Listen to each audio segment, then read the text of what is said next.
Next നമുക്ക് പഠിക്കാനായിട്ടുള്ളത് theories of motivation അല്ലെങ്കിൽ models of motivation ആണ്.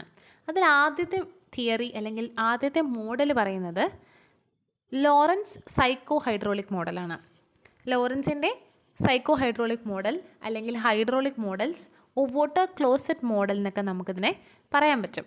ഇവിടെ എങ്ങനെയാണെന്ന് വെച്ചിട്ടുണ്ടെങ്കിൽ ഒരു ഹൈഡ്രോളിക് ഫ്ലോ സിസ്റ്റത്തിൻ്റെ അനലോഗി യൂസ് ചെയ്തുകൊണ്ട് മോട്ടിവേഷൻ ബിഹേവിയർ എങ്ങനെയാണെന്നുള്ളത് എക്സ്പ്ലെയിൻ ചെയ്യുകയാണ് ചെയ്യുന്നത്. അപ്പം നമുക്കിവിടെ എന്തൊക്കെ കാണാൻ പറ്റും? ഈ ഒരു അനലോഗിയിൽ നമ്മൾ ഇതിലേക്ക് വരുന്നതിന് മുന്നേ ഇങ്ങനെ ഒരു ഹൈഡ്രോളിക് ഫ്ലോ സിസ്റ്റത്തിൽ എന്തൊക്കെയാണ് കാണാൻ പറ്റുന്നത്? നമുക്കൊരു കണ്ടിന്യൂസ് ആയിട്ടുള്ളൊരു വാട്ടർ സപ്ലൈ കാണാൻ പറ്റും. ഒരു വാട്ടർ ടാപ്പിലൂടെ കണ്ടിന്യൂസ് ആയിട്ടുള്ളൊരു റണ്ണിങ് വാട്ടർ സപ്ലൈ ഉണ്ട്. നെക്സ്റ്റ് ഒരു റിസർവോയർ കാണാൻ പറ്റും. ഈ റിസർവോയറിലേക്കാണ് എന്ത് ചെയ്യുന്നത്? വാട്ടർ അക്യുമുലേഷൻ നടക്കുന്നത്. നെക്സ്റ്റ് എന്തുണ്ട്? ഒരു വോൾവും സ്പ്രിങ്ങും നമുക്ക് കാണാൻ പറ്റുന്നുണ്ട്. ഇതാണ് റിസർവോയറിലെ വാട്ടറിനെ ഹോൾഡ് ചെയ്ത് വെക്കുന്നത്. ആവശ്യമുള്ള സമയത്ത് വാട്ടർ റിലീസ് ചെയ്യാനായിട്ട് ഹെൽപ്പ് ചെയ്യുന്നത് ഈ ഒരു വോൾവാണ്. നെക്സ്റ്റ് എന്തുണ്ട്? ഒരു വെയിറ്റ് കാണാൻ പറ്റുന്നുണ്ട് അല്ലേ? ഒരു പാൻ പോലെ ഒരു സ്കെയിൽ പാൻ ഉണ്ട്. സ്കെയിൽ പാനിലേക്ക് ഒരു വെയിറ്റ് കാണാൻ പറ്റുന്നുണ്ട്. ഈ വെയിറ്റിനെ ഈ വോൾവായിട്ട് കണക്ട് ചെയ്യുന്നത് ഒരു പുള്ളി മെക്കാനിസം വഴിയാണ്. നെക്സ്റ്റ് എന്ത് കാണാൻ പറ്റുന്നുണ്ട്? ഒരു ട്രഫ്, ഗ്രാജുവേറ്റഡ് ട്രഫ് കാണാൻ പറ്റുന്നുണ്ട്. ഗ്രാജുവേറ്റഡ് ട്രഫിൽ എന്തുണ്ട്? സീരീസ് ഓഫ് ഔട്ട്ലെറ്റുകൾ കാണാൻ പറ്റും. നമുക്കിവിടെ നോക്കുകയാണെന്നുണ്ടെങ്കിൽ ഒരു 6 ഔട്ട്ലെറ്റുകൾ കാണാനായിട്ട് പറ്റുന്നുണ്ട്. ഈ ഔട്ട്ലെറ്റിലൂടെയാണ് എന്ത് ചെയ്യുന്നത്? വാട്ടർ റിസർവോയറിൽ നിന്നും പുറത്തേക്ക് വരുന്നത് ഇങ്ങനെയാണ്. ഇതാണ് നമ്മുടെ ഒരു എക്സ്പെരിമെൻ്റൽ ആയിട്ടുള്ള ഒരു നമ്മൾ അനലോഗിയായിട്ട് കൺസിഡർ ചെയ്യുന്ന ഒരു സെറ്റപ്പ് എന്ന് പറയുന്നത്. ഇനി നമുക്കിതെങ്ങനെയാണ് മോട്ടിവേഷണൽ ബിഹേവിയറിനെ എക്സ്പ്ലെയിൻ ചെയ്യുന്നത് നോക്കാം. അപ്പോൾ ഇതിൽ ഓരോന്നിനെയും നമ്മൾ ഓരോന്നായിട്ട് റിലേറ്റ് ചെയ്യാണ് ചെയ്യേണ്ടത്. ഇതിൽ വാട്ടർ എന്ന് പറയുന്നത് ആക്ഷൻ സ്പെസിഫിക് എനർജിയാണ്. നമ്മളിനി പറയും എന്താണ് ആക്ഷൻ സ്പെസിഫിക് എനർജി എന്ന് പറയുന്നതെന്ന്. ഇപ്പോൾ ആക്ഷൻ സ്പെസിഫിക് എനർജി എന്ന് പറഞ്ഞു കഴിഞ്ഞാൽ സിംപ്ലി പറയുകയാണെന്നുണ്ടെങ്കിൽ സെൻട്രൽ നെർവസ് സിസ്റ്റം ജനറേറ്റ് ചെയ്യുന്ന ഒരു എനർജിയാണ്. ഇതാണ് ഒരു ഫിക്സഡ് ആക്ഷൻ പാറ്റേണിന് കാരണമാവുന്നത്. ഒരു ഫിക്സഡ് ആക്ഷൻ പാറ്റേണിന് കാരണമാകുന്ന സെൻട്രൽ നെർവസ് സിസ്റ്റം ജനറേറ്റ് ചെയ്യുന്ന എനർജിയാണ് ആക്ഷൻ സ്പെസിഫിക് എനർജി എന്ന് വിളിക്കുന്നത്. അപ്പോൾ ഇതിൽ അക്യുമുലേറ്റ് ചെയ്യുന്ന വാട്ടർ എന്ന് പറയുന്നത് ആക്ഷൻ സ്പെസിഫിക് എനർജിയാണ്. ഓക്കെ, നെക്സ്റ്റ് പറയുന്നത് ഈ ഒരു റിസർവോയർ എന്ന് പറയുന്നത് ശരിക്കും ഒരു എനിമൽ സിസ്റ്റത്തിനെയാണ് കാണിക്കുന്നത്. ഒരു എനിമൽ സിസ്റ്റത്തിലേക്ക് ഈ ഒരു ആക്ഷൻ സ്പെസിഫിക് എനർജി ഇങ്ങനെ അക്യുമുലേഷൻ നടക്കുന്നു. ഈ ഒരു വോൾവ് എന്ന് പറയുന്നത് ശരിക്കും ഇന്നേറ്റ് റിലീസിങ് മെക്കാനിസമാണ്. നമുക്കൊരു മെക്കാനിസം വഴി നെർവസ് സിസ്റ്റത്തിൻ്റെ ഹെൽപ്പോടുകൂടി ഫിക്സഡ് ആക്ഷൻ പാറ്റേൺ നടക്കുന്നു. ഈ വോൾവ് എന്ന് പറയുന്നത് ഇന്നേറ്റ് റിലീസിങ് മെക്കാനിസമാണ്. നെക്സ്റ്റ് ഈ ഒരു വെയിറ്റ് എന്ന് പറയുന്നത് ശരിക്കും ഒരു സൈൻ സ്റ്റിമുലസ് ആണ്. പുറത്തുനിന്ന് കിട്ടുന്ന ഒരു എക്സ്റ്റേണൽ കോസ് അല്ലെങ്കിൽ എക്സ്റ്റേണൽ ഫാക്ടറാണ് സൈൻ സ്റ്റിമുലസ് എന്ന് പറയുന്നത്. വെയിറ്റായിട്ട് ഇവർ റിലേറ്റ് ചെയ്യുന്നത് സൈൻ സ്റ്റിമുലസിനെയാണ്. നെക്സ്റ്റ് ഈ വാട്ടർ ഈ ഒരു ഗ്രാജുവേറ്റഡ് ട്രഫിൻ്റെ ഓരോ ഔട്ട്ലെറ്റിലൂടെ പുറത്തു പോകുന്നത്, അതാണ് എന്ത് ശരിക്കും ഫിക്സഡ് ആക്ഷൻ പാറ്റേൺ എന്ന് പറയുന്നത്. നമുക്കിതെങ്ങനെയാണെന്നുള്ളത് എക്സ്പ്ലെയിൻ ചെയ്യാം. അപ്പോൾ ഇതാണ് വാട്ടർ എന്ന് പറയുന്നത് ആക്ഷൻ സ്പെസിഫിക് എനർജിയാണ്. വോൾവ് എന്ന് പറയുന്നത് ഇന്നേറ്റ് റിലീസിങ് മെക്കാനിസമാണ്. വെയിറ്റ് സൈൻ സ്റ്റിമുലസ് ആണ്. വാട്ടർ മൂവ് ചെയ്യുന്നത് ഗ്രാജുവേറ്റഡ് ട്രഫിലൂടെ മൂവ് ചെയ്യുന്നത് ഫിക്സഡ് ആക്ഷൻ പാറ്റേൺ ആയിട്ടാണ് നമ്മൾ എക്സ്പ്ലെയിൻ ചെയ്യുന്നത്. അപ്പോൾ ഈ ഒരു ഫിഗർ വരച്ചുകൊണ്ട് നമുക്കിത് എക്സ്പ്ലെയിൻ ചെയ്യാനായിട്ട് പറ്റും. ഓക്കെ, അപ്പോൾ ഇവിടെ നമ്മൾ പറഞ്ഞു വാട്ടർ എന്താണ്, വെയിറ്റ് എന്താണ്, trough outlet fixed action pattern ആണ്, വോൾവ് IRM അല്ലെങ്കിൽ ഇന്നേറ്റ് റിലീസിങ് മെക്കാനിസമാണ്, റിസർവോയർ എന്ന് പറയുന്നത് ആ ഒരു എനിമൽ സിസ്റ്റമാണ്.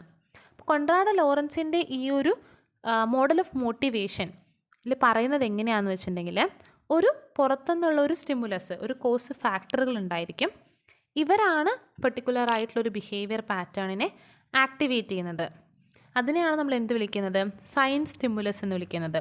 പുറത്തുനിന്ന് കിട്ടുന്ന ആ ഒരു സ്റ്റിമുലസിനെ വിളിക്കുന്ന പേരാണ് സൈൻ സ്റ്റിമുലസ് എന്ന് പറയുന്നത്. A causal factor is any event, process or change in some condition which can be show to activate, sustain or inhibit particular behaviour pattern. പിന്നെ പറയുന്നത് ഈ കോസൽ ഫാക്ടർ എന്ന് പറയുന്നത് എക്സ്റ്റേണൽ സ്റ്റിമുലസ് ആയിരിക്കാം. ആ എക്സ്റ്റേണൽ സ്റ്റിമുലസ് എന്താണ്? ഒരു എക്സാമ്പിൾ പറയുകയാണെന്നുണ്ടെങ്കിൽ ഒരു പ്രഡേറ്ററിനെ കാണുന്നു, അതൊരു സൈൻ സ്റ്റിമുലസ് ആയിട്ട് ആക്ട് ചെയ്യാം. അല്ലെങ്കിൽ വിശന്നിരിക്കുന്ന ഒരു എനിമല് പെട്ടെന്ന് ഒരു ഫുഡ് കാണുന്നു. പ്രസൻറ്റേഷൻ ഓഫ് ഫുഡ് എന്ന് പറയുന്നത് ഒരു സൈൻ സ്റ്റിമുലസ് ആണ്. ഒരു മേറ്റിംഗ് ബിഹേവിയറിൻ്റെ സമയത്ത് മേറ്റിനെ കാണുന്നത് ഒരു സൈൻ സ്റ്റിമുലസ് ആണ്. അതുപോലെ തന്നെ എന്താ, ഇൻറ്റേർണൽ ആയിട്ടുള്ള സ്റ്റേറ്റും ഈ ഒരു മോട്ടിവേഷൻ ബിഹേവിയറിനെ ഡിപ്പെൻഡ് ചെയ്യുന്നുണ്ട്. അപ്പോൾ ഇൻറ്റേർണൽ ആയിട്ടുള്ള ബ്ലഡിലെ ഗ്ലൂക്കോസ് ലെവല് അതും എന്താണ് ഈ ഒരു മോട്ടിവേഷന് കാരണമാവുന്നുണ്ട്. ഇൻറ്റേർണൽ ഫാക്ടേഴ്സും എക്സ്റ്റേർണൽ ഫാക്ടേഴ്സും കോസൽ ഫാക്ടറായിട്ട് ആക്ട് ചെയ്യാറുണ്ട്. അപ്പോൾ ഇവിടെ നമ്മൾ സൈൻ സ്റ്റിമുലസ് ആയിട്ട് പറയുന്നത് എക്സ്റ്റേർണൽ ആയിട്ടുള്ളൊരു ഫാക്ടറിന്, പുറത്തുനിന്നുള്ളൊരു ഫാക്ടറിനെ നമ്മൾ സൈൻ സ്റ്റിമുലസ് ആയിട്ട് പറയുന്നു. ഇനി വാട്ടറിന് നമ്മൾ പറഞ്ഞത് ആക്ഷൻ സ്പെസിഫിക് എനർജി ആയിട്ടാണ്. ഈ ആക്ഷൻ സ്പെസിഫിക് എനർജി എന്ന് പറയുന്നത് ശരിക്കും ആ ഒരു ഡ്രൈവിനെയാണ് ഉദ്ദേശിക്കുന്നത്. അപ്പോൾ ഹങ്കർ ഡ്രൈവ് എന്ന് പറഞ്ഞിട്ടുള്ളത് ആ ഒരു CNSൻ്റെ ഹെൽപ്പിൽ ഇങ്ങനെ ഒരു ആക്ഷൻ സ്പെസിഫിക് എനർജി അങ്ങനെ അക്യുമുലേറ്റ് ചെയ്ത് വരുന്നു. അപ്പോൾ കുറേ നേരമായിട്ട് ഫുഡ് കിട്ടാതിരിക്കുന്ന ഒരു എനിമലാണെന്നുണ്ടെങ്കിൽ ആ എനിമലിൽ എങ്ങനെയായിരിക്കും ആക്ഷൻ സ്പെസിഫിക് എനർജി അത്രയും കൂടുതലായിരിക്കും. കാരണം ആ ഒരു ഹങ്കർ ഡ്രൈവ് അത്രയും കൂടുതലാണ്. കുറേ നേരമായിട്ട് ഒരു ഫുഡും അവർക്ക് കിട്ടിയിട്ടില്ല. ഫുഡ് കിട്ടാതിരിക്കുന്ന ആ ഒരു സമയം കൂടും തോറും ആക്ഷൻ സ്പെസിഫിക് എനർജി അവിടെ കൂടി വരികയാണ്. അങ്ങനെ ഫിക്സഡ് ആക്ഷൻ പാറ്റേൺ കാണിക്കാനായിട്ടുള്ള ആക്ഷൻ സ്പെസിഫിക് എനർജി അക്യുമുലേറ്റ് ചെയ്ത് വരുന്നു.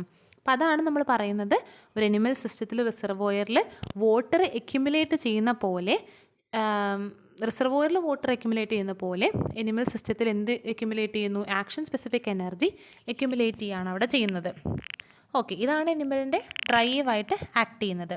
പിന്നെ പുറത്തുനിന്ന് കിട്ടുന്ന ആ ഒരു സ്റ്റിമുലസിനെയാണ് നമ്മൾ ആ ഒരു സ്പ്രിംഗ് പാനിലുള്ള വെയിറ്റ് ആയിട്ട് കാണുന്നത്.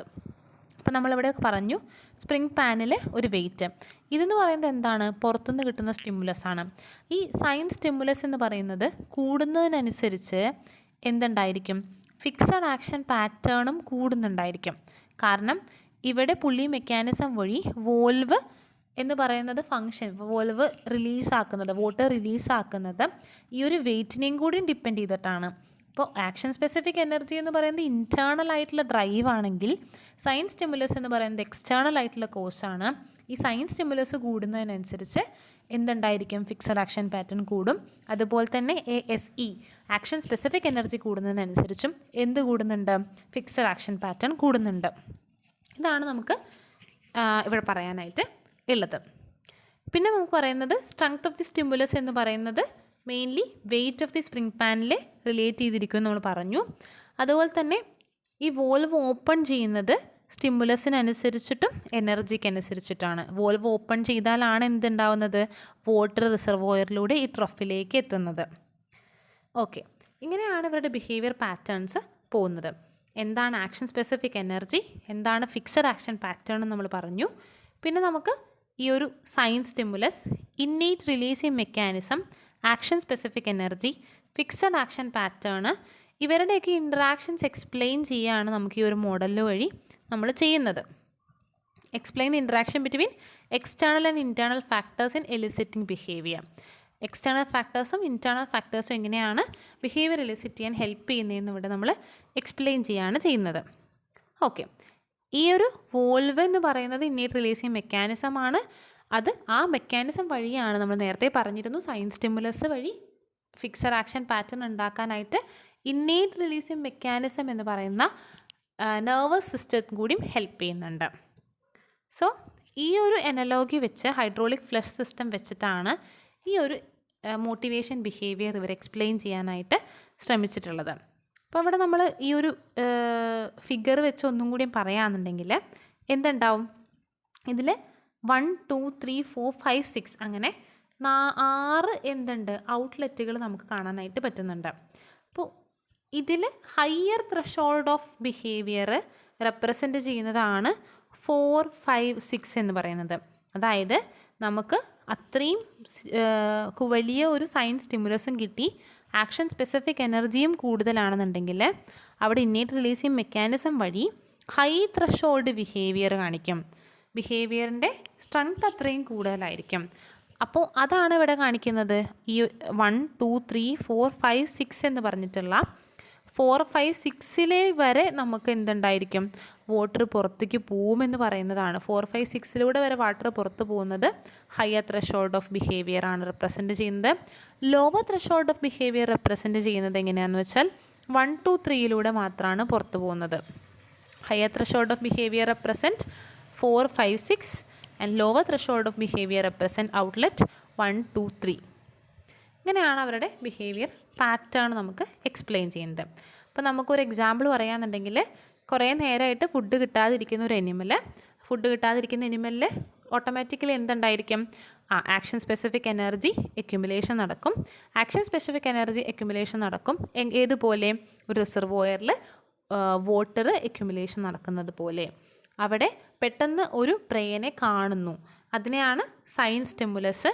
അതിന് നമ്മൾ വെയിറ്റ് പോലെയാണ് പറയുന്നത്. ആ പ്രേക്കനുസരിച്ച് വെയിറ്റ് കൂടുതലും കുറയുന്നു. അങ്ങനെ സൈൻ സ്റ്റിമുലസ് സ്ട്രോങ് ആണോ വീക്കാണോ എന്നനുസരിച്ച് വെയിറ്റ് കൂടുകയും കുറയുകയും ചെയ്യുന്നുണ്ട്. ഈ സൈൻ സ്റ്റിമുലസും ഇവരുടെ ഉള്ളിലുള്ള ആ ഹങ്കർ ഡ്രൈവ് എന്ന് പറഞ്ഞ ആക്ഷൻ സ്പെസിഫിക് എനർജിയും കൂടെ പ്രവർത്തിക്കുമ്പോൾ ഒരു പുള്ളി മെക്കാനിസം വഴി വോൾവ് ഓപ്പൺ ആകുന്നത് പോലെ ഇന്നേറ്റ് റിലീസിങ് മെക്കാനിസം വഴി എന്തുണ്ടായിരിക്കും? വാട്ടർ റിലീസാവുന്നുണ്ട്. വാട്ടർ റിലീസാവുന്നതിൻ്റെ ഹൈ ത്രഷോൾഡ് ബിഹേവിയർ ആണെന്നുണ്ടെങ്കിൽ 4, 5, 6 വരെ വാട്ടർ റിലീസാവുന്നു. ലോവർ ത്രഷോൾഡ് ബിഹേവിയർ ആണെന്ന് വെച്ചാൽ 1, 2, 3 എന്ന് പറഞ്ഞിട്ടുള്ള ഔട്ട്ലെറ്റിലൂടെയാണ് വാട്ടർ പുറത്തേക്ക് പോകുന്നത്. ഇതാണ് നമുക്ക് എക്സ്പ്ലെയിൻ ചെയ്യാനായിട്ടുള്ളത് ലോറൻസിൻ്റെ സൈക്കോ ഹൈഡ്രോളിക് മോഡൽ എന്ന് പറയുന്നത്.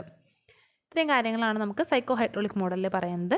നമ്മൾ പറഞ്ഞിരുന്നു എങ്ങനെയാണ് അവരുടെ സെറ്റപ്പ് എങ്ങനെയാണെന്നുള്ളത് പറഞ്ഞിരുന്നു. കണ്ടിന്യൂസ് ആയിട്ടുള്ള വാട്ടർ സപ്ലൈ ഉണ്ടായിരിക്കും. റിസർവോയർ എന്താണ്, അതുപോലെ തന്നെ വോൾവ്, നെക്സ്റ്റ് വെയിറ്റ് ഉണ്ട്, അതുപോലെ തന്നെ ഒരു ഗ്രാജുവേറ്റഡ് ട്രഫ് ഉണ്ട് എന്നുള്ളതൊക്കെ നമ്മൾ പറഞ്ഞിരുന്നു. ഓക്കെ, ഇവരുടെ ഒരു പ്രശ്നം എന്താണെന്ന് വെച്ചിട്ടുണ്ടെങ്കിൽ, ഹൈഡ്രോളിക് മോഡലിൽ നമ്മൾ കൺസിഡർ ചെയ്യുന്നത് ശരിക്കൊരു വാട്ടർ, വോൾവ്, പുള്ളി, വെയിറ്റ് എന്ന് പറഞ്ഞിട്ടുള്ളൊരു എക്സ്പെരിമെൻ്റൽ സെറ്റപ്പ് പോലത്തെ ഒരു കാര്യമാണ്. അത് ശരിക്കൊരു റിയൽ അനിമൽ പോലെയല്ല ആക്ട് ചെയ്യുന്നത്. അതുകൊണ്ട് തന്നെ നമുക്കതിനോട് എല്ലാ കാര്യങ്ങളും അതുവഴി എക്സ്പ്ലെയിൻ ചെയ്യാനായിട്ട് പറ്റാത്തൊരു പ്രശ്നം വരുന്നുണ്ടായിരിക്കും. അതാണ് മെയിനായിട്ട് എന്ത് ചെയ്യുന്നത്, ഈ ഒരു ലോറൻസിൻ്റെ ഹൈഡ്രോളിക് മോഡലിൻ്റെ ഒരു ഡ്രോബാക്ക് ആയിട്ട് പറയുന്നത്. അതുപോലെ തന്നെ പ്രീവിയസ് ആയിട്ടുള്ളൊരു ആക്ഷനെ പറ്റിയിട്ടൊന്നും നമ്മളിവിടെ എക്സ്പ്ലെയിൻ ചെയ്യുന്നില്ല. It does not have any feedback from the previous action which is important aspects of animal behaviour. ഒരു എനിമൽ ബിഹേവിയറിൻ്റെ ഇമ്പോർട്ടൻറ്റ് ആസ്പെക്ട്സ് ആണ് പ്രീവിയസ് ആയിട്ടുള്ള ആക്ഷൻ എന്ന് പറയുന്നത്. അതിനെ പറ്റിയിട്ടൊന്നും എന്ത് പറയുന്നില്ല, ലോറൻസിൻ്റെ ഹൈഡ്രോളിക് മോഡലിൽ പറയുന്നില്ല. ഫീഡിങ്ങും ഡ്രിങ്കിങ്ങും നെസ്റ്റ് ബിൽഡിംഗ് ഒക്കെ ആണെന്നുണ്ടെങ്കിൽ ഇതൊക്കെ മുന്നേ ചെയ്ത ബിഹേവിയറായിട്ട്, ഏർലിയർ ആയിട്ട് ചെയ്ത കാര്യങ്ങളായിട്ട്, ഫീഡിങ് ബിഹേവിയർ ആണെങ്കിലും മുന്നേ എങ്ങനെയൊക്കെയാണോ ഈ ബിഹേവിയർ എക്സിക്യൂഷൻ നടത്തിയിട്ടുള്ളത് അതുവഴി പ്രീവിയസ് ആക്ഷൻസ് അതിനെ ഇൻഫ്ലുവൻസ് ചെയ്യുന്നുണ്ട് റിയൽ ആയിട്ടുള്ള എനിമൽ സിസ്റ്റത്തിൽ. അതൊന്നും നമുക്ക് ലോറൻസിൻ്റെ ഹൈഡ്രോളിക് മോഡൽ വെച്ച് എക്സ്പ്ലെയിൻ ചെയ്യാനായിട്ട് പറ്റിയിട്ടില്ല. അതാണ് ഇതിൻ്റെ ഡ്രോബാക്റ്റായിട്ട് നമുക്ക് പറയാനായിട്ടുള്ളത്. അപ്പോൾ ഇത്രയും കാര്യങ്ങളാണ് ലോറൻസിൻ്റെ സൈക്കോ ഹൈഡ്രോളിക് മോഡലിൽ പറയാനായിട്ടുള്ളത്. അപ്പോൾ അതെങ്ങനെയാണ് ഫങ്ഷൻ ചെയ്യുന്നത്? നമ്മുടെ ഫ്ലഷ് സിസ്റ്റം പോലെ, ഒരു ടോയ്ലറ്റിൽ ഒരു ഫ്ലഷ് സിസ്റ്റം നോക്കുകയാണെന്നുണ്ടെങ്കിൽ എങ്ങനെയായിരിക്കും? ആദ്യം കണ്ടിന്യൂസ് ആയിട്ട് വെള്ളം അതിലേക്ക് നിറഞ്ഞുകൊണ്ടേയിരിക്കും. നമ്മൾ ഫ്ലഷ് ചെയ്ത് കഴിഞ്ഞാൽ അതായത് ഒരു ബിഹേവിയർ എക്സിക്യൂഷൻ നടത്തി ഫ്ലഷ് ചെയ്തു കഴിഞ്ഞാൽ എന്താണ് സംഭവിക്കുക? ആ വാട്ടർ മൊത്തത്തിൽ ഇല്ലാതാവുകയാണ് ചെയ്യുന്നത്. കുറച്ച് അവിടെ ഇരിക്കുകയല്ല ചെയ്യുക. ഫ്ലഷ് ചെയ്യുമ്പോൾ മൊത്തത്തിൽ ആ ഒരു ഫ്ലഷ് സിസ്റ്റത്തിലുള്ള വാട്ടർ മൊത്തം ഇല്ലാതാവുന്നു. പിന്നെ വീണ്ടും നെക്സ്റ്റ് കുറച്ച് സമയത്തിന് ശേഷമാണ് ഈ ഒരു വെള്ളം വീണ്ടും നിറയുന്നത്. നമ്മൾ നേരത്തെ പറഞ്ഞിട്ടുള്ള ആ ഒരു റിഫ്രാക്ടറി പീരീഡിൽ മൊത്തത്തിൽ ഒരു മോട്ടിവേഷൻ ഡ്രൈവുകൾ ഉണ്ടാവില്ല എന്ന് പറഞ്ഞ പോലെ ഫ്ലഷ് ചെയ്ത് കഴിഞ്ഞ് കഴിഞ്ഞാൽ ആ ഒരു വാട്ടറിൻ്റെ എമൗണ്ട് അത്രയും കുറയും. ആക്ഷൻ സ്പെസിഫിക് എനർജി അവിടെ കുറയുന്നു നല്ലോണം. പിന്നീട് വീണ്ടും കുറച്ച് കൂടിക്കൂടി വരും. ഓക്കെ, ഇനി ഈ ലോറൻസിൻ്റെ ഹൈഡ്രോളിക് മോഡൽ ആൾക്കോക്ക് എക്സ്പ്ലെയിൻ ചെയ്യാൻ നോക്കിയത് ഒരു എക്സാമ്പിൾ വെച്ചിട്ടാണ്. അപ്പം നമുക്കറിയാം കാറ്റ് എന്ന് നമ്മൾ ഒരു എക്സാമ്പിൾ എടുക്കുകയാണെന്നുണ്ടെങ്കിൽ, കാറ്റിൻ്റെ ഫീഡിങ് ഡ്രൈവിനെ പറ്റി നോക്കുകയാണെന്നുണ്ടെങ്കിൽ, കുറേ നേരമായിട്ട് ഫുഡ് കിട്ടാതിരിക്കുന്ന കാറ്റാണ്. കാറ്റിന് ഫീഡിങ് ഡ്രൈവ് അപ്പോൾ കൂടിയിരിക്കുന്ന സമയമാണ്. അപ്പോൾ ഒരു റിസർവോയറിൽ വാട്ടർ നിറയുന്ന പോലെ കാറ്റിൽ ഫീഡിങ് ഡ്രൈവ് എന്ന് പറഞ്ഞിട്ടുള്ള ആക്ഷൻ സ്പെസിഫിക് എനർജി കൂടിക്കൂടി വരുന്നു. പെട്ടെന്ന് ഒരു മൗസിനെ കാണുകയാണ്. മൗസ് എന്ന് പറയുന്നത് അവിടെ എന്താണപ്പോൾ ഒരു സ്ട്രോങ് സ്റ്റിമുലസ് ആണ്, സൈൻ സ്റ്റിമുലസ് ആണ്. അപ്പോൾ ഇവരെങ്ങനെയായിരിക്കും ആക്ഷൻസ് ചെയ്യുക? ആദ്യം അതിനെ സ്റ്റോക്ക് ചെയ്യും, ക്യാച്ച് ചെയ്യും, കില്ല് ചെയ്യും, ഈറ്റ് ചെയ്യും. അപ്പോൾ ഇങ്ങനെ തന്നെയാണ് ആൽക്കോക്ക് പറയുന്നത്, stock it, catch it, kill it, eat it. അതാണ് ആ ഒരു ബിഹേവിയറിൻ്റെ പാറ്റേൺ എന്ന് പറയുന്നത്. ആക്ഷൻ സ്പെസിഫിക് എനർജിക്ക് അനുസരിച്ച്, സൈൻ സ്റ്റിമുലസിനനുസരിച്ചും മോട്ടിവേഷണൽ ബിഹേവിയർ അവർ കാണിക്കുന്നു. ഫീഡിങ് ബിഹേവിയർ സീക്വൻഷ്യലായിട്ടാണ് കാണിക്കുന്നത്. പതുക്കെ പതുക്കെ സ്റ്റോക്ക് ചെയ്യുന്നു, ക്യാച്ച് ചെയ്യുന്നു, കില്ല് ചെയ്യുന്നു, ഈറ്റ് ചെയ്യുന്നു. ആ ഒരു സീക്വൻഷ്യൽ മാനറിലാണ് ഫിക്സഡ് ആക്ഷൻ പാറ്റേൺസ് നടക്കുന്നത്. അപ്പോൾ ഇതാണ് ആൽക്കോക്ക് അതിനെ എക്സ്പ്ലെയിൻ ചെയ്തിട്ടുള്ളത്. ഇനി ടിൻബർഗൻ ഹൈറാർക്കിയൽ മോഡൽ, കുറച്ചുകൂടി കോംപ്ലക്സ് ആയിട്ടുള്ള ഒരു സിസ്റ്റം ആൾ കൊണ്ടുവന്നതാണ് ടിൻബർഗൻ്റെ ഹൈറാർക്കിയൽ മോഡൽ എന്ന് പറയുന്നത്. ലോറൻസിൻ്റെ മോഡലിൽ പറയുന്ന പോലെ അല്ലാതെ ഇവിടെ എങ്ങനെയാണ് പറയുന്നതെന്ന് വെച്ചിട്ടുണ്ടെങ്കിൽ, mainly motivational impulses nervous systems ആണ് പ്രൊഡ്യൂസ് ചെയ്യുന്നത്. സെൻട്രൽ നെർവസ് സിസ്റ്റം ഒരു മോട്ടിവേഷണൽ ഇമ്പൾസസ് ബിൽഡ് ചെയ്യുന്നു. അതിനുശേഷം ആ ഒരു ബിൽഡ് ചെയ്തിട്ടുള്ള മോട്ടിവേഷണൽ ആയിട്ടുള്ള ഇമ്പൾസസ് ബ്ലോക്ക് ചെയ്ത് വെക്കുന്നു എന്നാണ് പറയുന്നത്. അത് കഴിഞ്ഞ് കഴിഞ്ഞാൽ നെക്സ്റ്റ് റോള് വരുന്നത് ഹോർമോൺസ് ആണ്.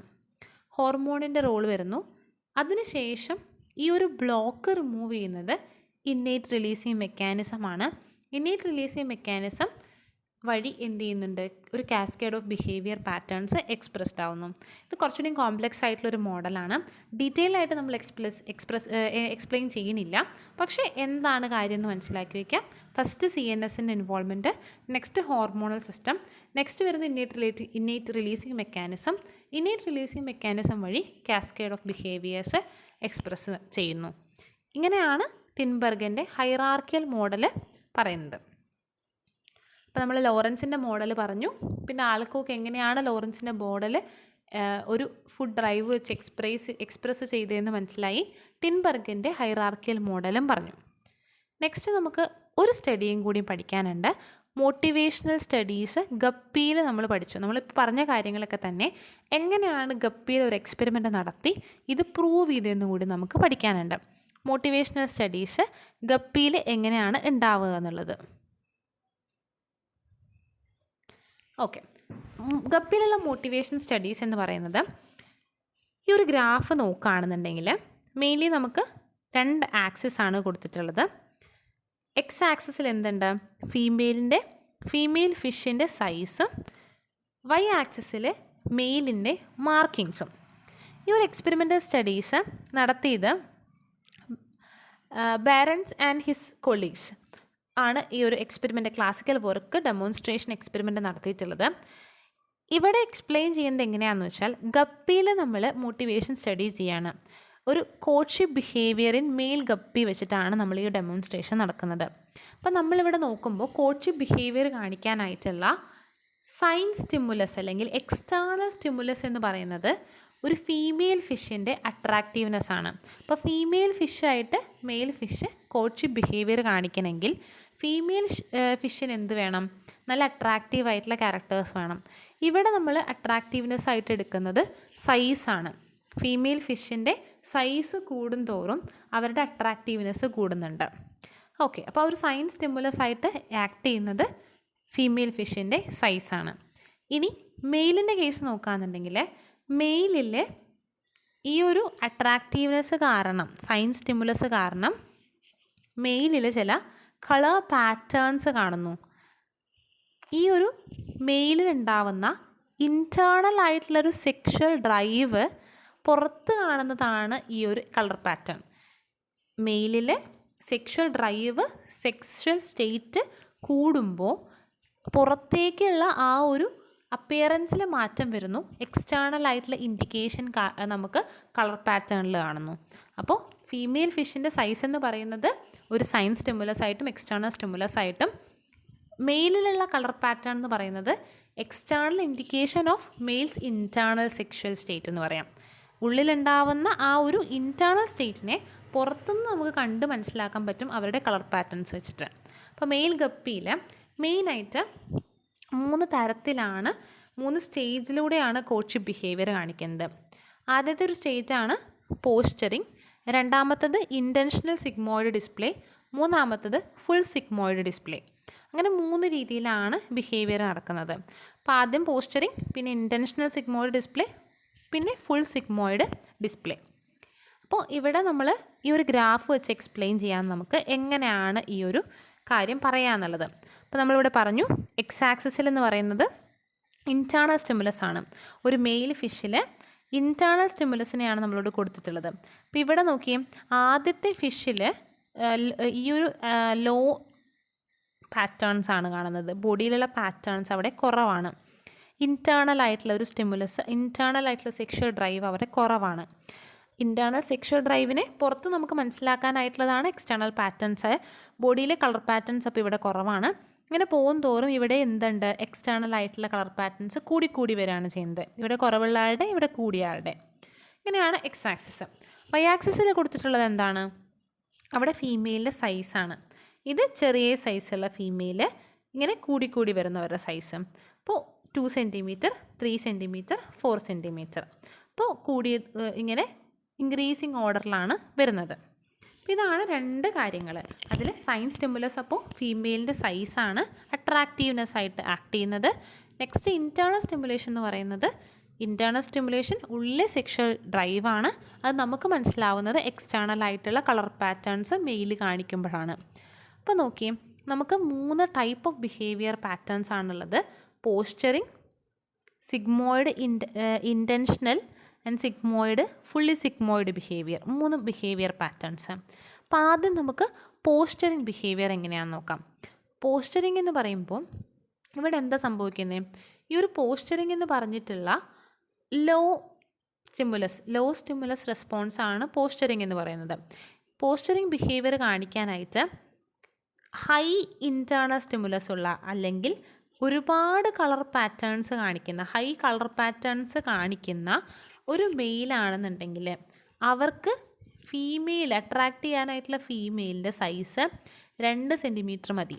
2 സെൻറ്റിമീറ്റർ സൈസുള്ള ഒരു ഫീമെയിൽ ഫിഷിനെ കണ്ടാലും ഉള്ളിൽ സെക്സ് ഡ്രൈവ് കൂടുതലുള്ള, പുറത്ത് കളർ പാറ്റേൺസ് കൂടുതൽ കാണിക്കുന്ന മെയിലിന് എന്ത് മതി, 2 സെൻറ്റിമീറ്റർ ഉള്ള ആളെ മതി. അതുകൊണ്ട് അതുവഴി പോസ്ചറിങ് ബിഹേവിയർ കാണിക്കും.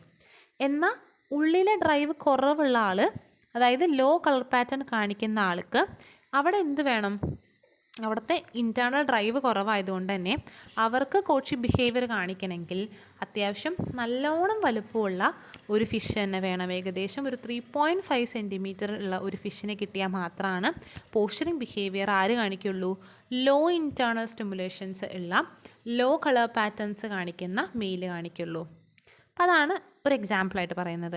നെക്സ്റ്റ് നമുക്കൊരു സിഗ്മോയിഡ് റെസ്പോൺസ് ആണെന്നുണ്ടെങ്കിൽ, ഫുള്ളി സിഗ്മോയിഡ് റെസ്പോൺസ് റെഡ് കാണിക്കുന്നത് നോക്കുകയാണെങ്കിൽ അവിടെ എന്താണ്, അവിടെ ഹൈ ഇൻറ്റേർണൽ സ്റ്റിമുലസ് ഉള്ള മെയിലിന്, നല്ലോണം കളർ പാറ്റേൺസ് കാണിക്കുന്ന മെയിലിന് ഏകദേശം എത്ര സെൻറ്റിമീറ്റർ ഉള്ള ഒരു ഫിഷിനെ മതി, ഏകദേശം 3 ഒക്കെ വരുന്ന ഒരു ഫിഷിനെ മതി.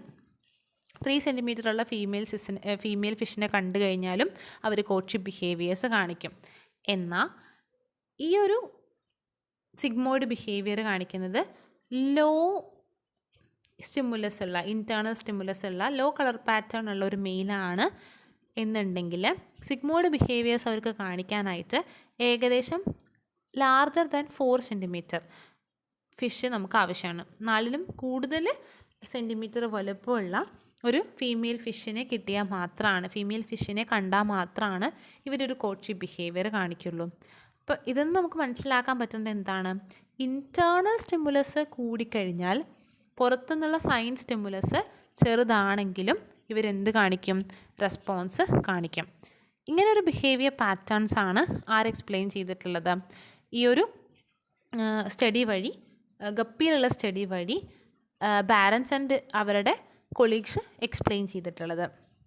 ഓക്കെ, അപ്പോൾ ആദ്യം സിഗ്മോയിഡ് ബിഹേവിയർ, സിഗ്മോയിഡ് പോസ്ചറിനെ പറ്റി പറയുകയാണെന്നുണ്ടെങ്കിൽ സീക്വൻഷ്യൽ ഓർഡർ എന്ന് പറയുമ്പോൾ ആദ്യം പോസ്ചറിങ് ആണ്, പിന്നെ സിഗ്മോയിഡ് ഇൻറ്റൻഷണൽ, പിന്നെ സിഗ്മോയിഡ് പോസ്ചർ. അതിൽ സിഗ്മോയിഡ് പോസ്ചർ എന്ന് പറയുന്നത് ഹൈ ഇൻറ്റൻസിറ്റി ബിഹേവിയർ ആണ്. അതെങ്ങനെ പോലെയാണ് ആക്ട് ചെയ്യുന്നത്, ട്രഫിൽ 6ാമത്തെ ഔട്ട്ലെറ്റിലൂടെ വാട്ടർ എങ്ങനെയാണ് പുറത്തു പോകുന്നത് അതുപോലെ ആക്ട് ചെയ്യുന്നു. നമ്മുടെ ലോറൻസിൻ്റെ ഹൈഡ്രോളിക് മോഡലിൽ 6 ഔട്ട്ലെറ്റ് നമ്മൾ പറഞ്ഞു. അതിൽ 6ാമത്തെ ഔട്ട്ലെറ്റിൽ ഹൈ ത്രഷോൾഡ് ബിഹേവിയർ ആണ് കാണിക്കുന്നത്. 6ാമത്തെ ഔട്ട്ലെറ്റിലൂടെയൊക്കെ പുറത്ത് പോകുന്നത്. അത് ആക്ട് ചെയ്യുന്നതാണ് സിഗ്മോയിഡ് പോസ്ചർ എന്ന് പറയുന്നത്. സിഗ്മോയിഡ് ഇൻറ്റൻഷൻ എന്ന് പറയുന്നത് മീഡിയം ഇൻറ്റൻസിറ്റി ബിഹേവിയർ ആണ്. അത് കറസ്പോണ്ട് ചെയ്യുന്നത് 3rd പൊസിഷനിലാണ്. ട്രഫിൻ്റെ 3rd പൊസിഷനിലാണ് അത് കറസ്പോണ്ട് ചെയ്യുന്നത്. പോസ്ചറിങ് ബിഹേവിയർ എന്ന് പറയുന്നത് ട്രഫിലെ ആദ്യത്തെ ഔട്ട്ലെറ്റിനെയാണ് പോസ്ചറിങ് ബിഹേവിയേഴ്സ് കാണിക്കുന്നത്. അപ്പം ഇങ്ങനെയാണ് ഗപ്പിയിൽ നമ്മൾ സ്റ്റഡി നടത്തിയിട്ടുള്ളത്.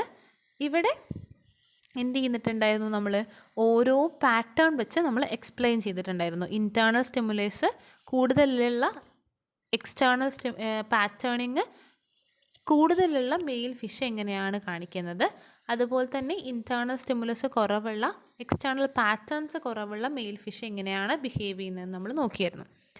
അപ്പോൾ നമ്മൾ പറഞ്ഞു പോസ്ചറിങ് ബിഹേവിയർ കാണിക്കണമെങ്കിൽ ഏകദേശം എത്ര വേണം, ലോ ആക്ഷൻ സ്പെസിഫിക് എനർജി ഉള്ള ആളുകൾക്ക്, ഡ്രൈവ് കുറഞ്ഞ ആളുകൾക്ക് 3.5 സെൻറ്റിമീറ്റർ ഉള്ള ഒരു ഫീമെയിൽ ഫിഷിനെ, ലാർജ് ഫീമെയിൽ ഫിഷിനെ വേണം. എന്നാൽ ഹൈ ആക്ഷൻ സ്പെസിഫിക് എനർജി ഉള്ളവർക്ക് 2 സെൻറ്റിമീറ്റർ ഉള്ള ഫീമെയിൽ ഫിഷിനെ മതി. സിഗ്മോയിഡ് ബിഹേവിയർ ആണെന്നുണ്ടെങ്കിൽ ഹൈ ആക്ഷൻ സ്പെസിഫിക് എനർജി ഉള്ളവർക്ക് 3 സെൻറ്റിമീറ്റർ ഉള്ള ഫീമെയിൽ ഫിഷിനെ മതി. Male with low action specific എനർജിയാണ്, ഡ്രൈവ് കുറവുള്ളവർക്ക് എന്ത് വേണം, larger than 4 centimetre female fish അവിടെ വേണം. അപ്പോൾ ഇവിടെ നമുക്ക് കൺക്ലൂഷനിലെത്തുന്നത് എന്താണ്, attractiveness of the female required to elicit a given display decline as internal mating motivation of male increases. Internal motivation കൂടുന്നതിനനുസരിച്ച് attractiveness of female required to elicit it എന്ന് പറയുന്നത് നമുക്കവിടെ ഡിക്ലൈൻ ചെയ്തു വരും. അത്രയും വലിയൊരു സൈൻ സ്റ്റിമുലസ് നമുക്ക് ഇല്ല. സൈസ് അല്ലെങ്കിൽ അട്രാക്റ്റീവ്നെസ് കുറഞ്ഞാലും ഇൻറ്റേർണൽ ആയിട്ടുള്ള മീറ്റിംഗ് മോട്ടിവേഷൻ എന്ന് പറയുന്നത് കൂടിക്കഴിഞ്ഞ് കഴിഞ്ഞാൽ ആ ഒരു ബിഹേവിയർ എക്സിക്യൂഷൻ നടത്തും. ഓക്കെ, ഇത്രയും കാര്യങ്ങളാണ് നമുക്ക് മെയിൽ ഗപ്പിയിലുള്ള കോച്ചിങ് ബിഹേവിയറിൽ സ്റ്റഡീസ് വെച്ച് മോട്ടിവേഷൻ എങ്ങനെയാണ് ഇൻറ്റേർണൽ സ്റ്റിമുലസും എക്സ്റ്റേർണൽ സ്റ്റിമുലസും തമ്മിലുള്ള റിലേഷൻ നമ്മൾ പഠിച്ചു.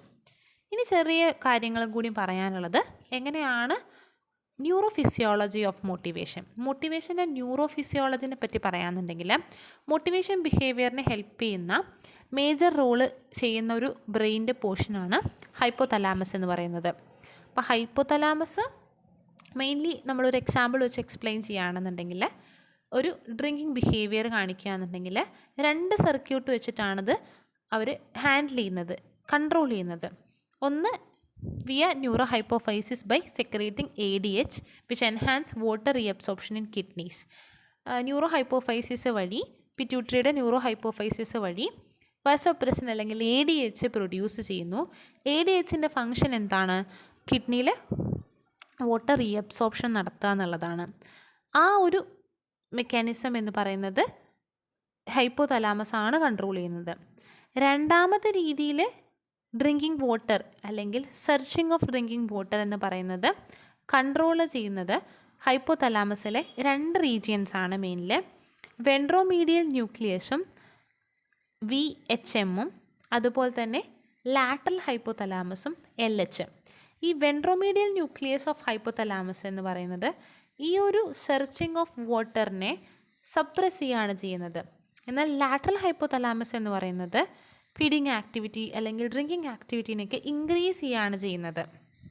സോ ഇതുകൂടാതെ ബാക്കി sexual behaviour, sleep, emotional, maternal ബിഹേവിയേഴ്സിനൊക്കെ ഹൈപ്പോതലാമസിൻ്റെ ഇൻവോൾവ്മെൻ്റ് ഉണ്ട്.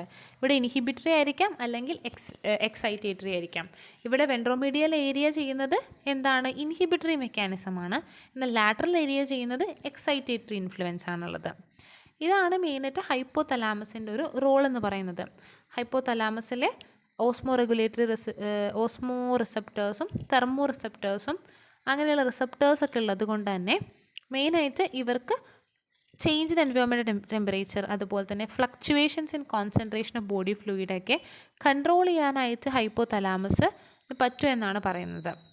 നെക്സ്റ്റ് പറയാനുള്ളത് ഇത്രയും കാര്യങ്ങളാണ് ഹൈപ്പോതലാമസ് മെയിൻലി ന്യൂറോഫിസിയോളജി ഓഫ് മോട്ടിവേഷനിൽ ഹൈപ്പോതലാമസിൻ്റെ റോൾ ഉണ്ട്. ഒരു എക്സാമ്പിൾ പറയുമ്പോൾ വെൻട്രൽ റീജിയൻ, വെൻട്രോമീഡിയൽ ന്യൂക്ലിയസ് സപ്രഷനും അല്ലെങ്കിൽ ഇൻഹിബിഷനും ഇൻഹിബിറ്ററി ബിഹേവിയേഴ്സും, ലാറ്ററൽ ഹൈപ്പോതലാമസ് ലാറ്ററൽ ഏരിയ എന്ന് പറയുന്നത് excitatory behaviour or increase in the behaviour എന്നാണ് നമ്മൾ കണ്ടത്. നെക്സ്റ്റ് പറയാനായിട്ടുള്ളത് സെറിബ്രൽ കോർട്ടെക്സിൻ്റെ റോൾ എന്താണ്. ഹൈപ്പോതലാമസ് പോലെ തന്നെ സെറിബ്രൽ കോർട്ടെക്സും മോട്ടിവേഷൻ ബിഹേവിയേഴ്സിനെ ഹെൽപ്പ് ചെയ്തിട്ടുണ്ട്. ബേസൽ റീജിയൻ ഓഫ് സെറിബ്രൽ കോർട്ടെക്സും അല്ലെങ്കിൽ frontal part of the hemispheres, rhinencephalons ഒക്കെ മെയിൻലി മോട്ടിവേഷൻ ബിഹേവിയറിനെ ഹെൽപ്പ് ചെയ്യുന്നതാണ്. നിയോ കോർട്ടെക്സ് എന്ന് പറയുന്നത് എറൗസൽ ഓഫ് എഗ്രഷന് ഒരു പാർട്ടായിട്ട് ആക്ട് ചെയ്യുന്നിട്ടുണ്ട്.